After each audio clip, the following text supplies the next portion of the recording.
Hello everyone!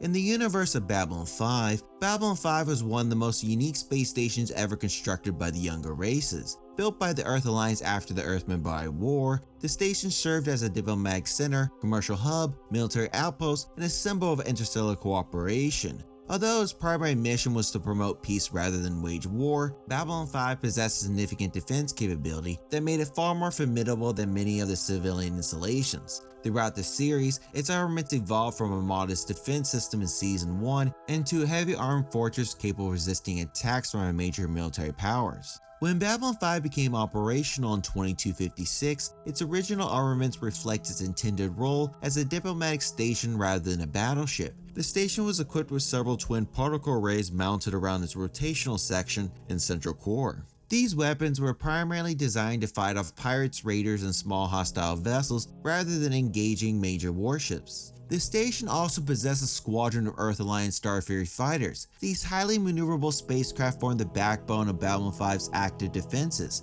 and could intercept enemy ships long before they reached the station itself. Despite its defenses, Babylon 5's military strength in the first season was limited. Against isolated raiders and criminal organizations, the station was more than capable of defending itself. However, it would have struggled against a determined assault by a major power. A single Earth Alliance Omega-class destroyer or Centauri warcruiser possesses significant more firepower than the station's original weapon system. The station's designer relied heavily on diplomacy and political consequences of attacking Babylon 5 rather than overwhelming military strength. This situation changed dramatically during the events leading up to Season 2. In response to the repeated threats against the station and increasing political instability across known space, Earth Force authorized a major upgrade to the Babylon 5's defense system. The station was outfitted with new heavy weapons, including a plasma cannon, a pulse cannon, and an interceptor system, supplementing the twin particle arrays that were already in service. These upgrades significantly increased the range, firepower, and overall effectiveness of the station's defense network. Babylon 5's sensor system and command and control capabilities were also enhanced, allowing for better coordination of fighter operations and better deployment of weapons during combat.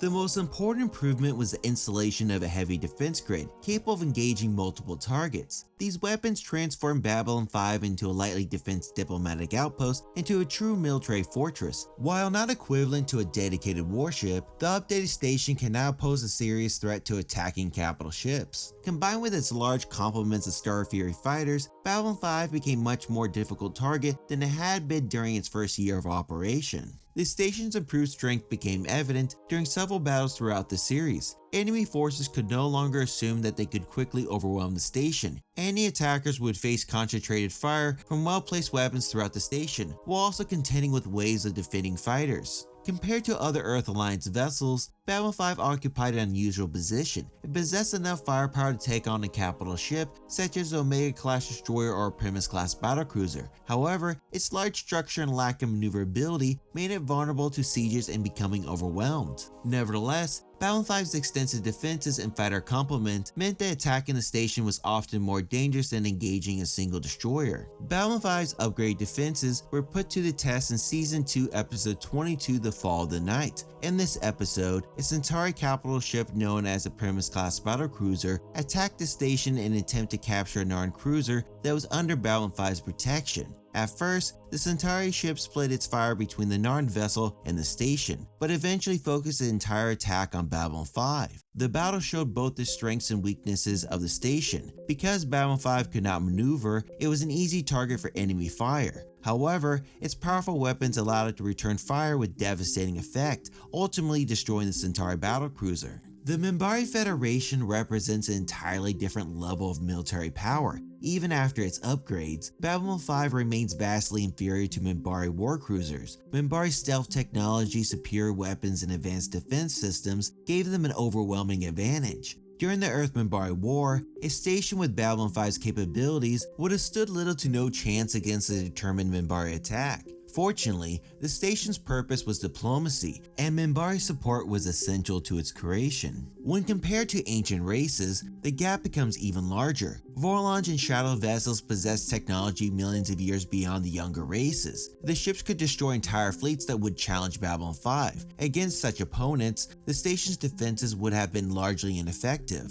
In conclusion, Babylon 5 evolved from a moderately defended diplomatic station into one of the strongest fixed installations operated by the younger races. Its original Season 1 armaments was perfect for peacekeeping and anti-piracy duties, but insufficient against major military powers. The Season 2 upgrade significantly enhanced its combat abilities, transforming it into a heavily armed fortress supported by Starfury fighters and advanced defensive weaponry. While you could not match the most powerful warship of the Minbari, Vorlons, or the Shadows, Babylon 5 was nevertheless a formidable strategic asset whose strength lied not only in its weapons, but also as a political importance as a center of interstellar diplomacy. If you enjoyed this video, then please like and subscribe, and also click on the notification button and the hype button to help improve the impact of this video. For more sci-fi content, then please check out these other 2 videos, my socials, and my newsletter generating sci-fi information on a weekly basis. Thank you for watching Utopian Broadcast, and I'll see you next time on my channel.